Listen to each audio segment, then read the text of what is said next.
नमस्कार। आज हम 2025 की कुछ बेहद दर्दनाक घटनाओं पर बात करने वाले हैं।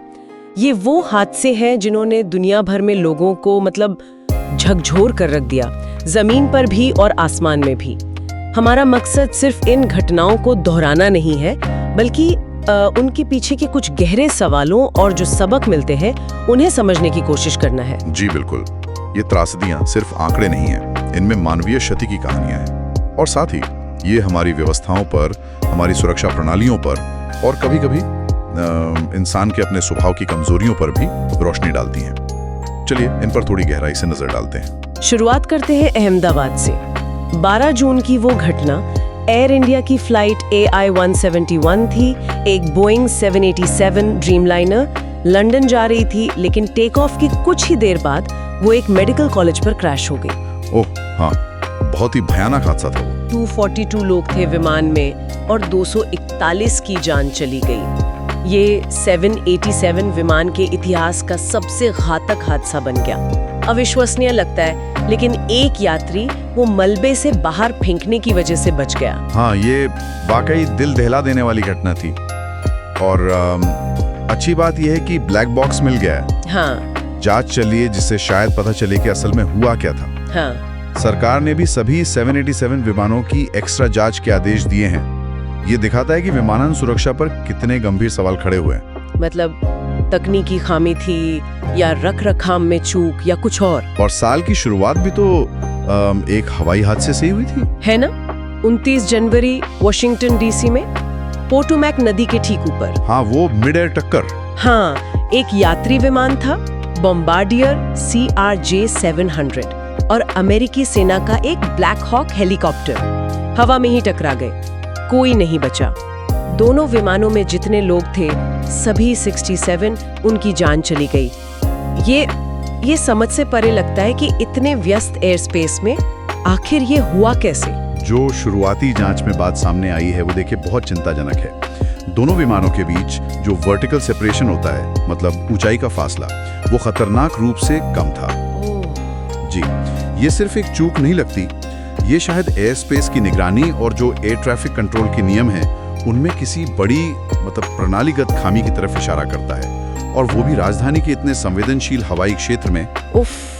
हवा में सुरक्षा की चिंताएं तो हैं ही, पर 2025 ने ये भी दिखाया कि जमीन पर जो हादसे हुए वो भी मानवीय लापरवाही और व्यवस्था की दूसरी तरह की कमजोरियों को दिखाते हैं। जैसे नाइजीरिया में हुआ 18 जनवरी को एक पेट्रोल टैंकर पलट गया। हाँ, और जब लोग, शायद गरीब ग्रामीण थे, वो गिरा हुआ ईंधन जमा करने के लिए दौड़े, हाँ, तभी उसमें आग लग गई। बिल्कुल, और अधिकारियों ने जो बताया वो और भी भयानक है। बहता हुआ पेट्रोल पास में रखे एक चालू जनरेटर के संपर्क में आ गया शायद, और उससे दूसरा विस्फोट हुआ।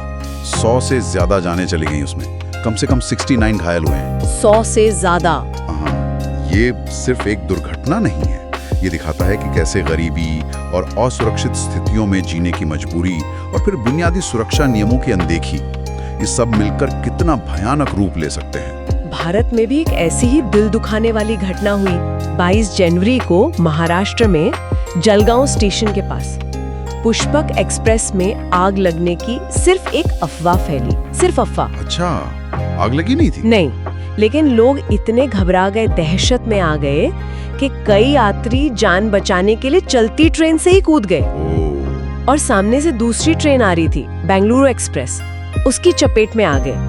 13 लोगों की मौत हो गई बिना आग लगे ही। ओह, ये तो बहुत ही दुखद है। ये घटना दिखाती है कि डर और अफवाहें वो असल खतरे से भी ज्यादा घातक कैसे साबित हो सकती हैं। भगदड़ और घबराहट में लोग क्या कर बैठते हैं। रेलवे ने सुरक्षा समीक्षा शुरू की है।